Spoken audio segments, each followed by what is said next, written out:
I remember that day before my famous introspection when I was discussing with someone who meant everything to me. I told her I no longer wanted to be alone because I had been too lonely in my childhood. Then, her answer knocked me as she said, "You don't have to worry about loneliness.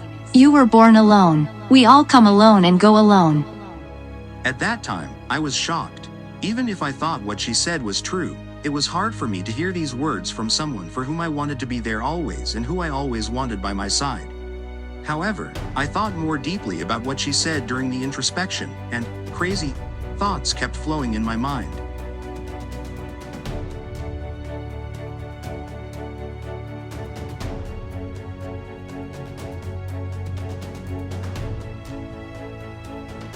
All creatures arrive in this world as strangers among other strangers, a new entity in a body, a new face appearing among entities in bodies that were already present, a face that is seen for the first time and sees other faces for the first time, and, beyond the faces, the bodies, a soul that meets other souls. Everything is strange and new, even the mother's face. When I think about this, in addition to its loveliness and beauty, birth sounds like a very intense experience for babies, as they suddenly and unexpectedly find themselves in a completely new environment. Maybe that's why their first cries are so immediate, an expression of surprise and adjustment to their new surroundings. Perhaps the souls are not alone where they come from, but they surely cope with loneliness at some point in their journey towards this realm.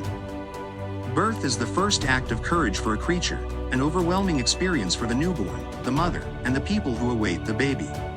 In all this newness, the newborn recognizes the mother, the first soul they have known for months before seeing her face. I couldn't say enough how special mothers are. Then, the baby discovers more and more new faces, objects, phenomena, and experiences. The little creature's surprise is enormous, as is their amazement and excitement.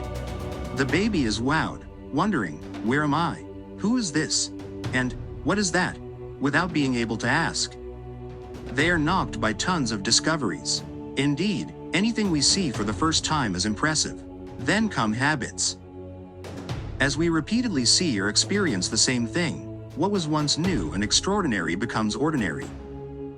We get used to it and begin taking it for granted. The baby starts getting some answers to their who and what questions, and with time comes forgetfulness.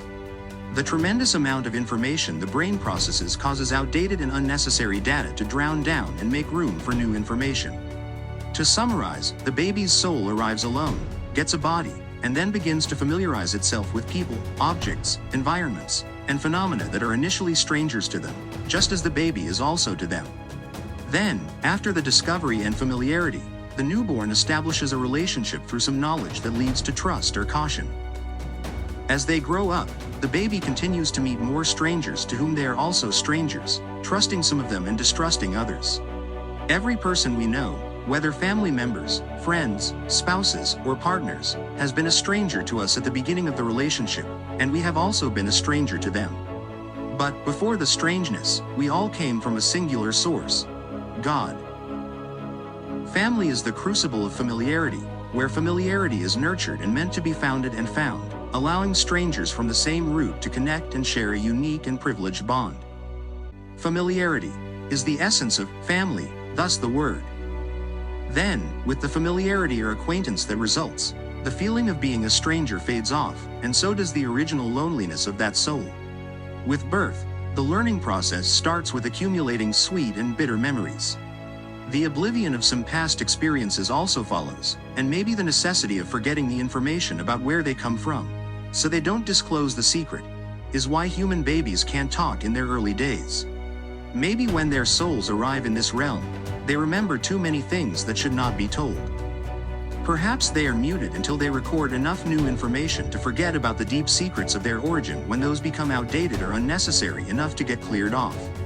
Maybe what they still see and sense after birth, which most people do not, needs to be kept secret.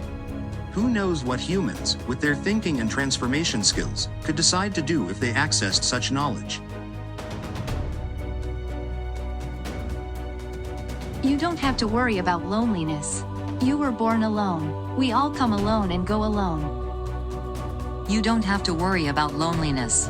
You were born alone. We all come alone and go alone. You don't have to worry about loneliness. You were born alone. We all come alone and